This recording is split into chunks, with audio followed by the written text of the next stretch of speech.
Good afternoon, everybody, and welcome to Kevin's Live here in Dunbrody House, County Wexford, Ireland. Now, our recipe today, we are doing a biscuit called Crinkles.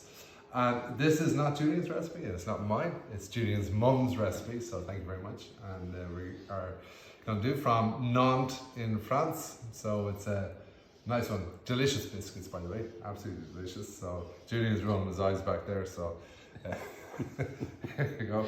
So in our bowl, we're going to put in our sugar, and then we've got our melted butter, and we're just going to pour that in over the sugar. And you just want to blend them together. You have a few hello coming up from your mum. She's not no, she's not typing, no. I'm sure she's watching. I'm putting a little bit of baking powder in there, and I'll just give that a little stir.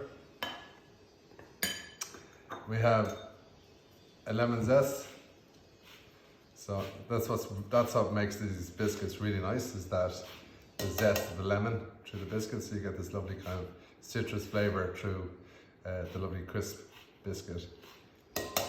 And this is really nice. Actually, these biscuits are really nice if you make a lemon posset to go with it, and then serve it with a lemon posset. It's delicious. So I don't put the lemon juice in there, do you enjoy? No, yeah, as well, yeah. I do, yeah. Yeah. You never told me that. Your mother never told me that. Is it the whole lemon, Julian? Is it? It should be the whole lemon, yeah. Okay. Just give a little bit extra flavor. Oh, look at that. And there's a few people asking, can you put chocolate chips in it or any other ingredients? Well, you could actually put white chocolate. White chocolate chips would be quite nice, isn't it? Okay, so then you've got your flour and your baking powder, and we're going to add those in. And one whole egg.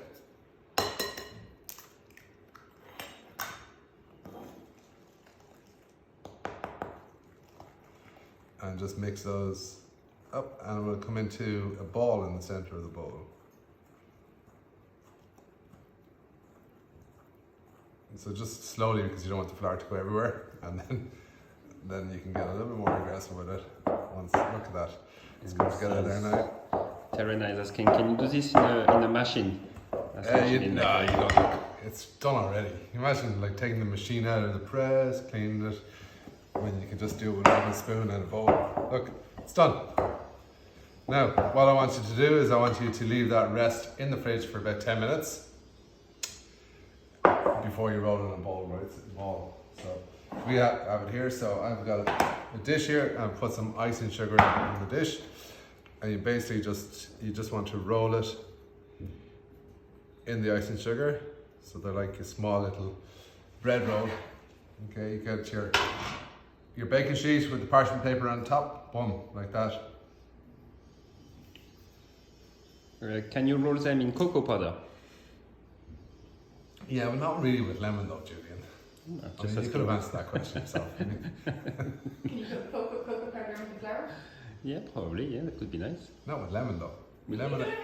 Lemon and chocolate. But if you're gonna do the cocoa powder, okay, so instead of using lemon juice, use orange juice and orange zest. There you go. There's always a solution. Everybody's always right. So. Okay, so you can just see, I've just rolled them in the icing sugar.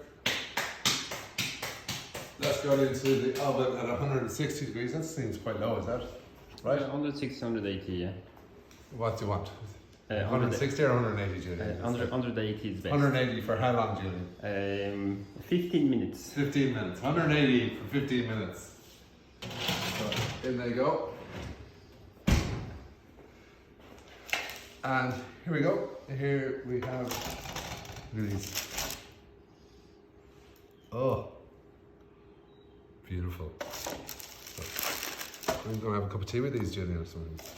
That's the plan. No lunch today. Only a little cup of tea.